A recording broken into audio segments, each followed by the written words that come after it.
Hello everyone, this is Dr. K. Jagannaki, Professor in MBA Department, Institute of Aeronautical Engineering, Dundigal. Today I would like to discuss with you about few of the questions that are related to problem solving and critical thinking. So after going through this topic, the learner will be able to understand the concept of critical thinking and problem solving in real life situations. So how they are going to analyze a particular issue or a problem in real life situations. So let us start with the first one. Examine how managerial economics has its roots in economics and management. Does it have any links with other subjects? So support your answer.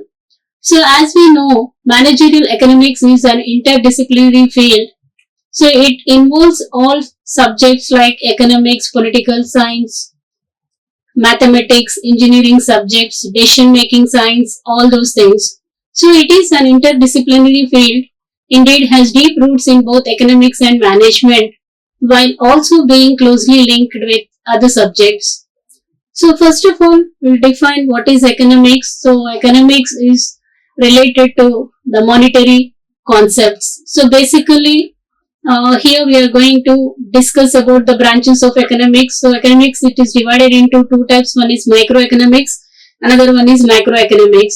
So microeconomics is nothing but the study of an individual household. So how the managerial economics heavily draws from microeconomics means just by focusing on individual firm's behavior, individual person's income, individual person's expenditure. Apart from that, it also includes market structures, demand and supply analysis, pricing strategies and cost structures about a particular industry or an individual household. So that type of study is known as microeconomics. Whereas coming to macroeconomics, it also considers macroeconomic factors such as inflation, interest rate, GDP, economic policies that influence a firm's environment as well as strategic decisions. So coming to management, management involves decision sciences, strategic management. So decision sciences means it applies quantitative techniques and decision making tools used in management such as optimization techniques, simulation techniques. So these techniques they are going to use in different types of business related problems while making strategic decisions. Then coming to strategic management, it informs strategic management practices by providing analytical frameworks to evaluate the competitive environments and also based on the past data and current position, one can able to forecast the future trends and also make long-term decisions. So that what we are going to learn under strategic management. So coming to other disciplines, finance. So how finance link up with managerial economics means it links with finance or significant, especially in areas like investment analysis, if you want to make risk assessment and capital budgeting techniques and financial forecasting. So in that way, we also connected with management economics or managerial economics. So coming to the marketing, managerial economics, it helps in understanding market demand and what type of market structures, consumer behavior, pricing strategies that are also essential tools for effective management. And next, operations research. So techniques from operations research, like we used to apply linear programming and inventory models, queuing models, then allocation models so that we can solve the problems related to operational efficiency as well as resource allocation problems with the help of OR. The next subject is statistics. So statistical methods are integral for analysis of data which are used in business analytics and also forecasting, making evidence-based decisions. So just by using the appropriate statistical tools, we can also make decisions related to demand forecasting. The next comes information technology. With the rise of big data, IT provides tools and platforms for data analytics, and it also helpful to enhance decision-making capabilities in managerial economics. So, by integrating all these concepts and tools, Managerial economics, it provides a comprehensive approach to solve managerial problems and also enhance the decision making process, contribute to the overall effectiveness and efficiency of organizations. So that is the reason managerial economics, it is a combination of all subjects. It is an interdisciplinary approach. Then coming to the second question, the purpose of managerial economics is to show economic analysis can be used in formulating business policies. So this statement given by Joel Dean, interpret the meaning of the statement. So according to Joel Dean's statement, the purpose of managerial economics is to show economic analysis. It can be used in formulating business policies. It emphasizes the practical application of economic principles to real-world business decisions. So every day in any organization, the management has to make effective decisions. They have to solve number of problems related to various business policies. So managerial economics is one of the tools that can be used effectively in policy making. The detailed interpretation of the statement. So let us start with the purpose of managerial economics. So as we know, managerial economics serves as a bridge between economic theory and business practice. So it focuses on applying economic concepts and analytical tools to solve managerial problems and make business decisions. Coming to economic analysis, it involves the systematic approach to understand how resources are allocated, how markets function, and how economic agents, means consumers, firms, and government, make decisions. So it includes methods like demand and supply analysis, cost benefit analysis, and forecasting. Then coming to formulating business policies are strategic guidelines or plans that helps the company's action towards achieving its goals. So these include decisions on pricing, production related decisions, investment decisions, marketing decisions, and human resource related decisions. So integration of theory and practice. So according to Joel Dean's statement, it underscores that managerial economics translates abstract economic theories into practical, actionable strategies for businesses. So whatever concepts we are going to learn from the economics, that should be implemented in real life situations. So this integration helps managers make decisions that enhance efficiency, profitability, and competitiveness. Then coming to the decision making framework, managerial economics provides a structured framework for analyzing business problems, assessing various options, and choosing the optimal course of action. So this approach helps managers navigate complex and uncertain business environments. So let us discuss few practical examples. If you take example of pricing strategy, a firm uses demand elasticity analysis to determine the optimal pricing strategy which maximizes revenue without losing customers to competitors. So the company or the firm, they used to develop a pricing strategy in such a way that they want to maintain loyal customers and they don't want to lose these customers to their competitors. At the same time, they try to maximize revenue. So that's how the firm, they are going to fix price for a product. Then second one is cost management. So by applying cost analysis, a company identifies areas where it can reduce cost without compromising on quality, thereby improving its profit margins. So for that also managerial economics supports the management. Then investment decisions.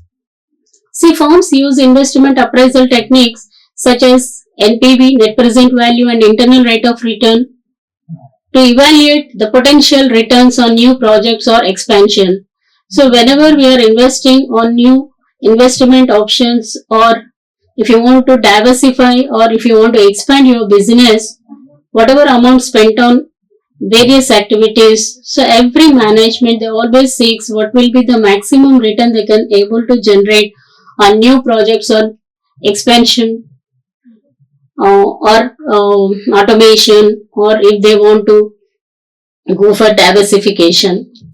The next, market analysis, understanding market structures. So already we have discussed in previous sessions, there are two types of market, perfect and imperfect market. So how the businesses develop strategies just by understanding the various market structures. As a result, they can maintain their sustainability, and also the companies they are going to avail competitive advantage. In conclusion of this, Joel Dean's statement highlights the crucial role of management economics in providing the tools and methods necessary for effective business policy formulation. So, by leveraging economic analysis, the managers make better informed decisions that align with their organizational objectives, and therefore they used to get success and growth prosperity. Coming to the third one, extend the concept demand. Everyone desires for an ambassador car. Does this mean that the demand for ambassador car is large? So the concept of demand extends beyond the mere desire of a product. It involves several key components that must be present for demand to be meaningful in economic sense. So let us delve into those components and address the example of the ambassador car. So let us understand what are the components of demand. These are also known as demand determinants. Desire or want. So this is the starting point, the desire for a product or service. So people must want the product for demand to exist. Ability to pay. So just by having desire is not at all sufficient, but we should have ability to pay, which is known as the purchasing capacity. So consumers must have the financial means to purchase the product. This involves having enough income or access to credit. The next component is willingness to pay. You have sufficient purchasing power, but you do not have willingness. Then that not going to support the demand towards a particular product or service. So coming to the willingness to pay, beyond having the financial ability, consumers must also be willing to spend their money on the product at a given price. Next one is time period. Demand is often measured over a specific time period. It's not enough to want the product once. Sustained interest over time is necessary. The next factor is market context. The context within which the product is offered, including price, competition, consumer preferences that also affect demand decisions. Then coming to interpreting demand for the ambassador cars. First start with desire. Everyone might desire an ambassador car due to its reputation, nostalgia, or perceived status. Then second one is ability to pay. Not everyone who desires the car may have the financial means to afford it. So this significantly influences actual demand.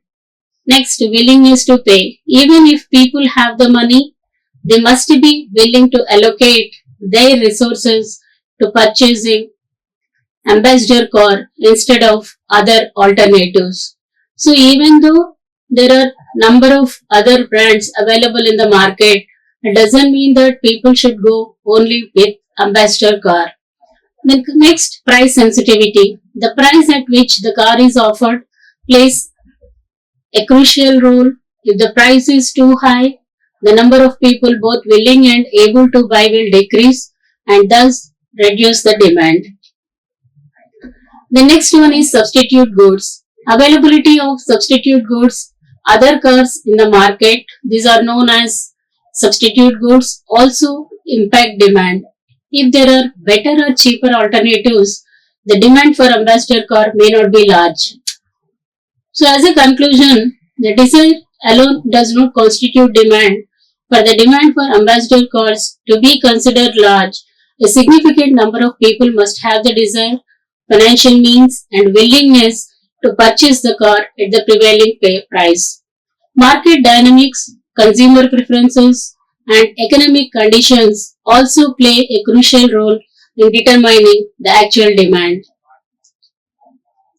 So let us take practical example. Consider a scenario where a new model of the Ambassador car is released. Then high price point, the car is priced very high. Only a few people who desire it might be able to afford it. Thus, the demand would be low despite high desire. Then coming to affordable price point, the car is priced competitively. Many people who desire it and have the means might choose to buy it, increasing the demand. Then luxury market. If the car targets a niche luxury market, it means only a specific group of customers with fewer substitutes. Demand might be higher among affluent consumers who value exclusively. The next, mass market.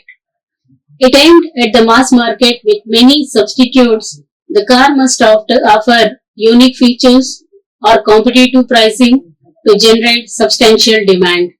Thus, while everyone desiring the ambassador car indicates potential interest, true economic demand depends on the confluence of desire, ability, willingness to pay, and market conditions. The next one, statistical and mathematical techniques complicate the process of demand forecasting. Do you agree? Support your answer.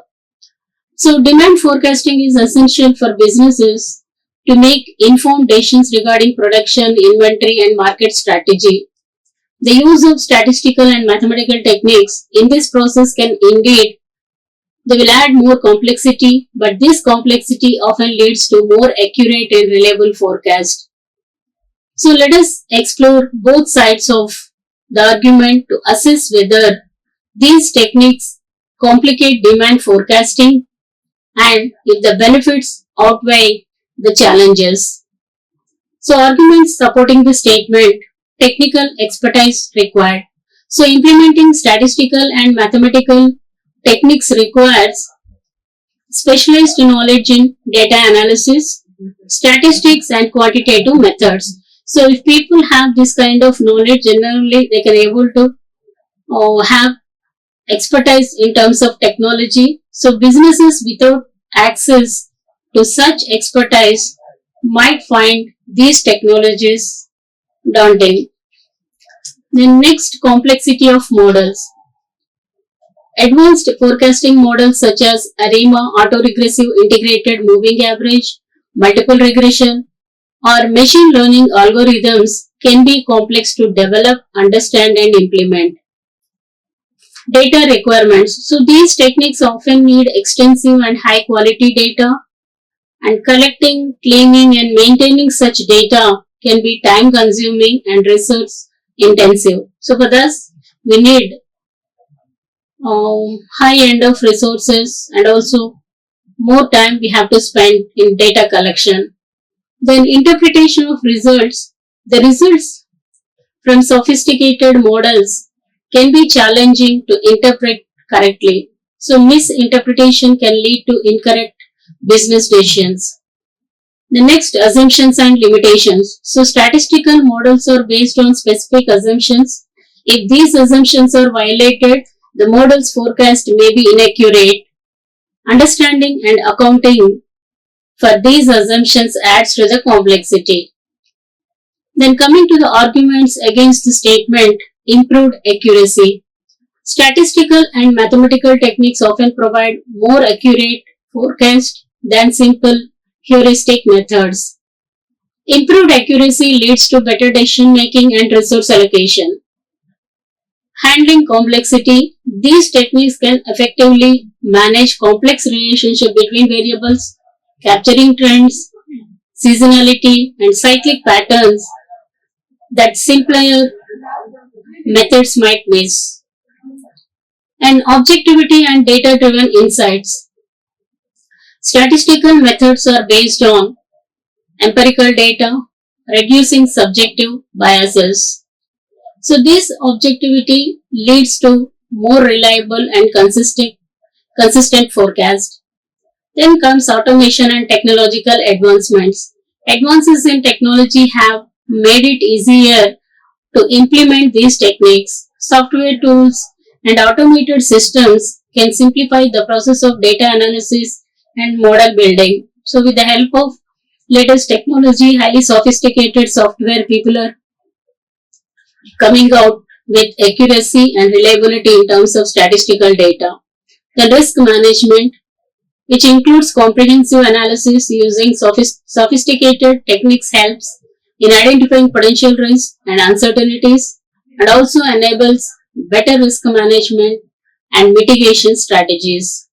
So while statistical and mathematical techniques introduce a level of complexity to the demand forecasting process, this complexity is often a worthwhile investment. The improved accuracy, reliability, and objectivity provided by these techniques can significantly enhance a business company can a business ability to forecast demand effectively. And let us take one example. Consider a retail company that initially uses simple moving averages for demand forecasting. So this method is straightforward but fails to account for seasonal fluctuations, leading to frequent stockouts or overstock situations. So by adapting a more complex ARIMA model, the company can better predict demand patterns and even accounting for seasonality and trends. Although this shift requires more technical expertise and an initial investment in data infrastructure, the resulting forecasts are much more reliable, leading to optimized inventory levels and increased customer satisfaction. So, in summary, while statistical and mathematical techniques do add complexity, the benefits they offer in terms of enhanced forecasting, accuracy, and decision making often justify the additional effort and the resources required. Then next, identify the term elasticity of demand. Explain giving a suitable illustration how elasticity of demand determines the price policy of a firm. So, elasticity of demand measures how sensitive the quantity demanded of a good or service is to a change in its price. It is quantified as the percentage change in quantity demanded divided by the percentage change in price.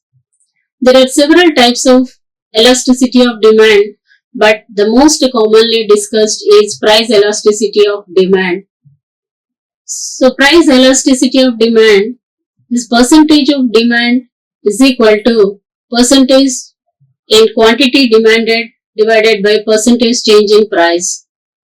Then elastic demand means when the absolute value of PED is greater than 1, indicating that a small change in price leads to a relatively larger change in quantity demanded. Then coming to inelastic demand, when the absolute value of PED is less than 1, indicates that a change in price leads to a relatively smaller change in quantity demanded. The next type is unitary elasticity. When the absolute value of PED is exactly 1, indicating that the percentage change in price leads to an equal percentage change in quantity demanded. So, illustration of elasticity of demand and its impact on price policy. Discuss with an example. Consider a company that sells luxury handbags. The company wants to determine the optimal pricing strategy for its new line of handbags. So let us consider the elastic demand scenario. Assume that the demand for luxury handbags is elastic, which is equal to PED is equal to minus 2. So this means that a percentage change in increase in price will result in a 2% decrease in quantity demanded. Price increase. If the company raises the price by 10%, the quantity demanded will drop by 20%. This significant reduction in sales may lead to lower the overall revenue because the loss in quantity sold outweighs the gain from the higher price. The next situation, price decreases. So conversely, if the company lowers the price by 10%, the quantity demanded will increase by 20%. So this can lead to higher overall revenue as the increase in quantity sold compensates for the lower price. Then if you take inelastic demand scenario, assume that the demand for a necessary medication is inelastic, which means PED is equal to minus 0.5. So this means that a 1% increase in price will result in only a 0.5% decrease in quantity demanded. So in this scenario, if you take price increase, the company raises the price by 10%, the quantity demanded will drop by only 5%. The minor reduction in sales means the company can increase its overall revenue because the gain from the higher price outweighs the small loss in quantity sold. Price decrease means if the company lowers the price by 10%, the quantity demanded will increase by only 5%. So this may lead to lower overall revenue as the increase in quantity sold does not fully compensate for the lower price. So how elasticity of demand determines price policy? So setting prices for elastic goods.